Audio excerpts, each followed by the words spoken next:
Hello guys, my name is Sayam Agarwal and I belong to Dehradun, Uttarakhand. So today's my topic is emergence of Gandhi. आइए देखते हैं कि किस तरीके से एक व्यक्ति का नाम जिसका नाम मोहनदास करमचंद गांधी है वो फादर ऑफ नेशन बन गए।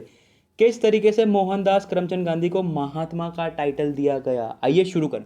तो जैसे कि हमें पता है कि गांधी जी की जो जन्म जयंती है, जो उनका बर्थ एनिवर्सरी, वो हमेशा 2 अक्टूबर को मनाया जाता है। बट इनका जन्म 1869 पोरबंदर में हुआ। पोरबंदर कहाँ पड़ता है बच्चों? गुजरात में पड़ता है। मात्र 13 साल की उम्र में जब गांधी जी 13 साल के थे तो इनकी शादी कर दी जाती है कस्तूरबा गांधी के साथ। और शादी के 5 साल बाद ये गांधी जी जो है ये रवाना हो जाते हैं लंदन। ये लंदन के लिए निकल पड़ते हैं। क्यों निकल पड़ते हैं? टू स्टडी लॉ, अपनी बैरिस्टर की पढ़ाई करने के लिए, वकालत की पढ़ाई करने के लिए।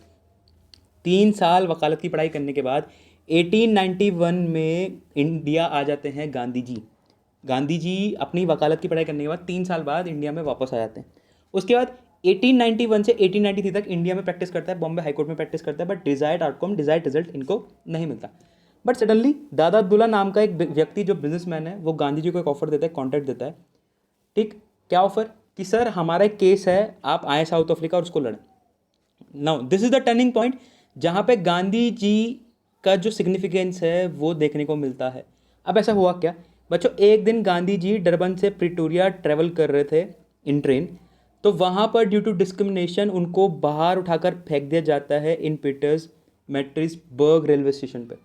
वहाँ से समझ में आता है गांधी जी को कि साउथ अफ्रीका में इंडियंस की हालत क्या है, इंडियंस की हालत कितनी बुरी है। I have to do something, मुझे खड़ा होना पड़ेगा और मुझे इनको अधिकारों को दिलाना पड़ेगा।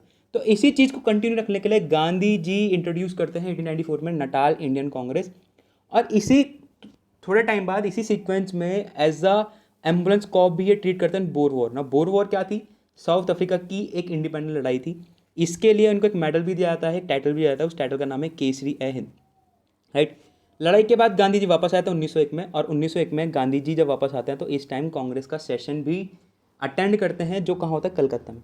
1902 में गांधी जी के पास एक मेल आता है कि सर आप वापस आ जाए, क्योंकि साउथ अफ्रीका में सरकार ने एंटी एशियाटिक एक्ट को लागू कर दिया गया है, जिसकी वजह से वहाँ के एशिया के लोगों को मार मार के भगाया जा रहा है।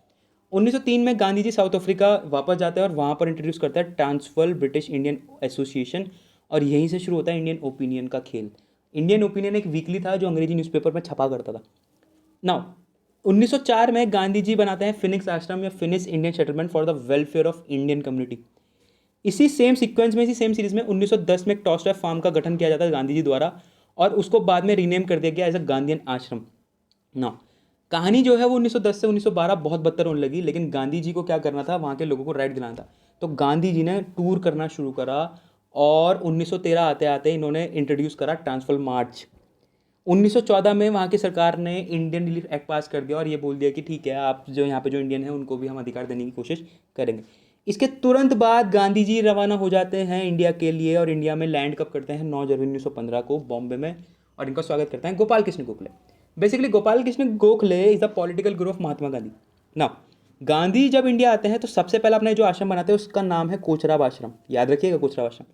अब 1915 से लेकर 1917 तक गांधी जी कुछ ज़्यादा एक्टिव नहीं रहते। बट ये टूर करते हैं, इंडिया का हालत जानने की कोशिश करते हैं, कंडीशन जानने की कोशिश करते हैं कि इंडिया में क्या चल रहा है, कैसे चल रहा है। उसके अकॉर्डिंग अपना काम, सिग्निफिकेंस को आगे बढ़ाएंगे। 1917 में चंपारण सत्याग्रह होता है, जिसकी वजह से हमें यहाँ से देखने को मिलता है कि what is the role of Mahatma Gandhi in Indian national movement. So I hope आपको आज का टॉपिक समझ में आया हो। Till then